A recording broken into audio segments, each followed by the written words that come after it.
स्वागत है आप सभी का काश्यप क्लासेस में। तो आज जैसे कि मैं जा रहा हूँ साइंस विज्ञान की ओर, तो कक्षा 8वीं का विज्ञान का मैंने कुछ वीडियो डाला है। जैसे कि अध्याय 5 का मैंने पार्ट 1 और पार्ट 2 करके डाला है। उसमें तो पार्ट 1 में आपका रिक्त स्थान की पूर्ति करे था और पार्ट 2 में आपका कुछ क्वेश्चन जैसे कि 3 नंबर क्वेश्चन में व्याख्या वगैरह था। तो 3 नंबर क्वेश्चन से लेकर 5 नंबर का क ख ग मैंने दिया है। और अब मैं उसमें 5 नंबर का 3-4 क्वेश्चन और बाकी है, तो 5 नंबर से लेके और 11 नंबर क्वेश्चन का आंसर टोटल मैं इस वीडियो में दूंगा अब, ठीक है। तो अगर वीडियो अच्छा लगेगा तो लाइक और सब्सक्राइब जरूर करें, ठीक है। तो हम जा रहे हैं क्वेश्चन की ओर। तो हम आते हैं अब क्वेश्चन की ओर, ठीक है। तो जैसे कि आपका घ नंबर क्वेश्चन है, वनोन्मूलन के कारक और उनके प्रभाव क्या हैं, ठीक है। तो अब इसमें है आपका इनका मुख्य कारण बढ़ता शहरीकरण है और औद्योगिकरण है। अधिक भूमि और संसाधनों की आवश्यकता के कारण वनों का कटाव बढ़ा है। इनका परिणाम मरुस्थलीकरण और प्राकृतिक आपदाएं हैं, ठीक है। तो इसमें हम और भी जैसे कि इसमें लिख सकते हैं, जैसे बढ़ती जनसंख्या के लिए जमीन की जरूरत या खेती के लिए भूमि चाहिए होगा, ये भी हम बोल सकते हैं, या लकड़ी की बढ़ती मांग, ये भी बोल सकते हैं, ठीक है। ये सब भी अपने मन से में हम लिख सकते हैं, ठीक है। अब इसमें है आपका रेड डाटा पुस्तक क्या है, ठीक है। तो रेड डाटा पुस्तक में सभी लुप्त प्रायः जंतुओं और पौधों का रिकॉर्ड होता है। लुप्त प्रायः पौधों के लिए अलग अलग रिकॉर्ड बुक बनाए जाते हैं, ठीक है। ये आपका रेड डाटा पुस्तक का ये रेड डाटा पुस्तक का हो गया, ठीक है। और इसमें जैसे कि रेड डाटा पुस्तक जो है, इसमें और भी आप लिख सकते हैं, जैसे खतरे में पड़े जानवरों की सूची, ये भी हो सकता है, ठीक है। विलुप्त होने वाले पेड़ पौधे के नाम, ठीक है। और इसे अंतर्राष्ट्रीय प्रकृति संरक्षण संघ बनाता है, ये सब भी आप लिख सकते हैं, ठीक है। अब जैसे इसमें है आप प्रवास से आप क्या समझते हैं, ठीक है। तो प्रवास प्रजनन और विशिष्ट उद्देश्यों के लिए पक्षियों और जानवरों की कुछ प्रजातियों अपने निवास स्थान से किसी अन्य निवास स्थान में स्थानांतरित होती है। जलवायु परिवर्तन के कारण पक्षी हर बार एक जगह से दूसरे जगहों पर चले जाते हैं, ठीक है। ये हो गया आपका। अब 6 नंबर क्वेश्चन है आपका, फैक्ट्रियों एवं आवास की मांग की आपूर्ति हेतु वनों की अनवरत कटाई हो रही है। क्या इन परियोजनाओं के लिए वृक्षों की कटाई न्याय संगत है? इस पर चर्चा कीजिए तथा एक संक्षिप्त रिपोर्ट तैयार कीजिए, ठीक है। तो इसका आपका उत्तर हो जाएगा, फैक्ट्रियों में और अलग आश्रय के लिए बढ़ती मांग, पेड़ों को लगातार काटा जा रहा है, ठीक है। अगर हमें अगली पीढ़ियों के लिए अपनी हरी संपत्ति बरकरार रखनी है तो अधिक से अधिक पेड़ लगाना ही एकमात्र विकल्प है, ठीक है। वृक्षारोपण द्वारा नए पेड़ों को लगाकर नष्ट हुए जंगलों की पुनर्स्थापना की जा सकती है। हम जितने पेड़ काटते हैं उससे अधिक पेड़ लगाने चाहिए, ठीक है। ये तो हम सभी जानते हैं। इसमें आप और भी कुछ लिख सकते हैं, जैसे एक तरफ लोगों का घर और एक काम की जरूरत, ये दूसरी तरफ पेड़ों की भी हमें जरूरत है और घर भी बनाना जरूरी है, ये भी है, ठीक है। अब हम आपका 7वां नंबर क्वेश्चन में आपका आते हैं।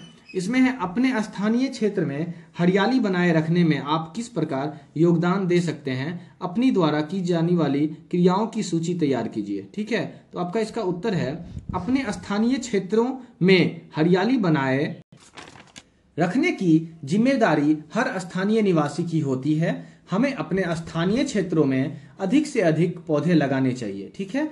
उसके बाद है आपका स्थानीय निवासियों को इलाके में हरियाली के संरक्षण के लिए मिलकर काम करना चाहिए। मैं अपने इलाके में पौधे लगाता हूं, मैं छोटे बच्चे को भी बताता हूं और प्रोत्साहित करता हूं। ये आप अपनी भाषा में भी लिख सकते हैं, ठीक है। तो इसमें जैसे है तो आप इसमें अपनी भाषा में भी इसको लिख सकते हैं, ठीक है। अब आपका जैसे 8वां नंबर है, वनोन्मूलन से वर्षा दर किस प्रकार कम हुई है, ठीक है, समझाइए, ठीक है। तो ये है आपका, तो पौधों को भोजन बनाने के लिए कार्बन डाइऑक्साइड की आवश्यकता होती है। कम वृक्ष का अर्थ है कार्बन डाइऑक्साइड के उपयोग में कमी आना, जिससे वायुमंडल में क्या होगा, कार्बन डाइऑक्साइड बढ़ेगा, ठीक है।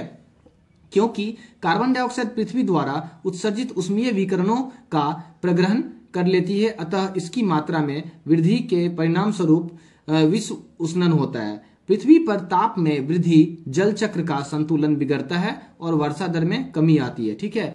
इसमें आप ये भी ले सकते हैं, जैसे आपका कंपेयर मतलब कम नमी, ये भी बोल सकते हैं, या कम नमी से कम बादल बनते हैं, या कम बादल मतलब कम बारिश। ठीक है, अन्य कारण और भी इसमें ले सकते हैं, जैसे पेड़ कार्बन डाइऑक्साइड सोखते हैं। ठीक है, इसमें इससे धरती गर्म होती है, गर्म होने से मौसम का चक्र बिगड़ता है, यही सब, ये सब भी बादल से बारिश होती है, ये सब आप अपनी भाषा में भी इसको लिख सकते हैं। ठीक है, 9 नंबर क्वेश्चन है आपका, अपने राज्य के राष्ट्रीय उद्यानों के विषय में सूचना एकत्र कीजिए, भारत के रेखा मानचित्र में उनकी स्थिति दर्शाइए। ठीक है, तो इसमें आप दो चीज कर सकते हैं। पहला चीज हो गया आपका, अपने भाषा में आप इसको लिख सकते हैं और आपको मानचित्र भी बनाना पड़ेगा इसमें। ठीक है, तो जैसे इसमें उत्तर है, मैंने लिख दिया है, जो वाल्मीकि राष्ट्रीय उद्यान है, स्थान आपका पश्चिम चंपारण जिला हो गया, स्थापना वर्ष 1989 हो जाएगा, क्षेत्रफल इसका है 899 वर्ग किलोमीटर। ठीक है, दूसरा आपका राजगीर वन्य जीव अभ्यारण्य है। ठीक है, स्थान नालंदा जिला। ठीक है, इसके बाद आपका तीसरा है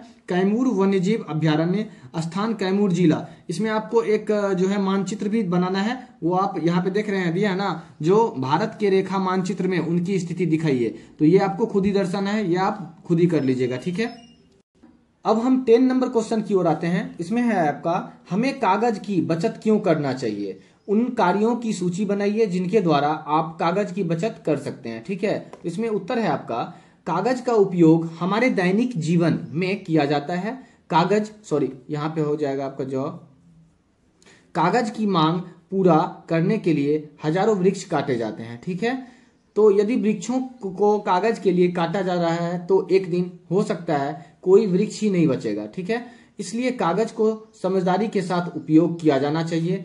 अब देखिए, इसमें जैसे कि बोल रहा है, जो बताइए जिनके द्वारा आप कागज की बचत कर सकते हैं, तो बचत करने का और उपाय है, जैसे कि इसके कुछ तरीके इस प्रकार यहाँ पे लिखा है, एक तरफ लिखे कागज के को दूसरी तरफ भी लिखना, ये भी है। दूसरा बात है, रफ वर्क के लिए हम क्या करते हैं, अच्छा कागज को बर्बाद कर देते हैं, तो जो पेपर मतलब उसको यूज कर चुके हैं, उसमें कुछ जगह बाकी है, तो उसमें भी आप रफ कार्य के लिए पुराने कागजों का इस्तेमाल कर सकते हैं, यूज कर सकते हैं। उसके बाद है आपका, जो डिजिटल नोट्स के ज्यादा उपयोग करना। ठीक है, उसके बाद है आपका, हमें इधर उधर कागजों को नहीं फेंकना चाहिए। इसको जो है आप अपने भाषा में और भी कुछ लिख सकते हैं, जैसे आपका है, इसमें कागज के बारे में जैसे दिया है, तो आपको कोई भी जैसे कागज ये है, क्या बोलते हैं, जैसे दोनों तरफ प्रिंट करने वाला कागज होता है, तो उसमें एक तरफ प्रिंट करके दूसरा तरफ हम छोड़ देते हैं, तो एक तरफ प्रिंट करने के बाद दूसरा तरफ भी उसको प्रिंट करने के यूज करना चाहिए। उसके बाद छोटी चीज अगर कोई है तो उसको हम अपने छोटे कागज का इस्तेमाल करेंगे। उसके बाद है आपका, ईमेल का उपयोग कर सकते हैं, प्रिंट ना करें उसको, ईमेल हम जैसे कि मोबाइल उसमें यूज कर सकते हैं। ठीक है, यही सब है। 11 नंबर क्वेश्चन है आपका, दी गई शब्द पहेली को पूरा कीजिए। ठीक है, जैसे इसमें आपका है ऊपर से नीचे की ओर, तो पहला है आपका, विलुप्त स्पेसीज की सूचना वाली पुस्तक। दूसरा है आपका, पौधों, जंतुओं एवं सूक्ष्म जीवों की किस्में एवं विभिन्नताएं। अब इसमें है आपका, बाईं से दाईं ओर 2 नंबर है, पृथ्वी का वह भाग जिसमें सजीव पाए जाते हैं। और तीसरा नंबर है, विलुप्त हुई स्पीसीज। और चौथा नंबर है, एक विशिष्ट आवास में पाई जाने वाली स्पीसीज। ठीक है, इसका पहला नंबर जो है आपका, पहला नंबर में हो जाएगा आपका ये रेड डाटा पुस्तक। ठीक है, ये आप लिख भी सकते हैं इसमें। ठीक है, अगर आपको लिखने का होगा तो आप इसको लिख भी सकते हैं। ठीक है, अब जैसे है इसमें रेड डाटा पुस्तक, तो मैं लिख ही देता हूं, रेड। ठीक है, ये ड हो जाएगा आपका, ये हो जाएगा डॉ का डाटा हो जाएगा। अब हो जाएगा आपका पहरसुकार स्वतः संयुक्त पुस्तक। ठीक है, आपका अब 2 नंबर देखते हैं, तो 2 नंबर में आपका हो जाएगा जैव मंडल। ठीक है, तो ये आपका हो जाएगा 2 नंबर में जैव मंडल, तो जो आयकर वो जैव मो पर अनुस्वार डॉ ल, जैव मंडल। ठीक है, अब हम आते हैं तीसरा नंबर में, तो तीसरा नंबर है आपका यहाँ है, इसमें हो जाएगा आपका संकट्टापन। 3 नंबर है आपका, विलुप्त हुई स्पीसीज, तो इसमें हो जाएगा आपका संकट्टापन। ठीक है, तो लिख देंगे इसमें सौ पर अनुस्वार को टो आकार पो नौ संयुक्त, संकट्टापन। ठीक है, अब इसमें हम आते हैं, 3 नंबर हो गया, 4 नंबर में आते हैं, तो 4 नंबर में आपका हो जाएगा इसमें क्या है, एक विशिष्ट आवास में पाए जाने वाली स्पेसीज, तो इसमें हो जाएगा आपका विशेष क्षेत्रीय। ठीक है, विशेष क्षेत्रीय। ओके, अब हम ये 2 नंबर देखते हैं, 2 नंबर में आपका हो जाएगा जैव विविधता, वर्षिकार व तो आकार, जैव विविधता।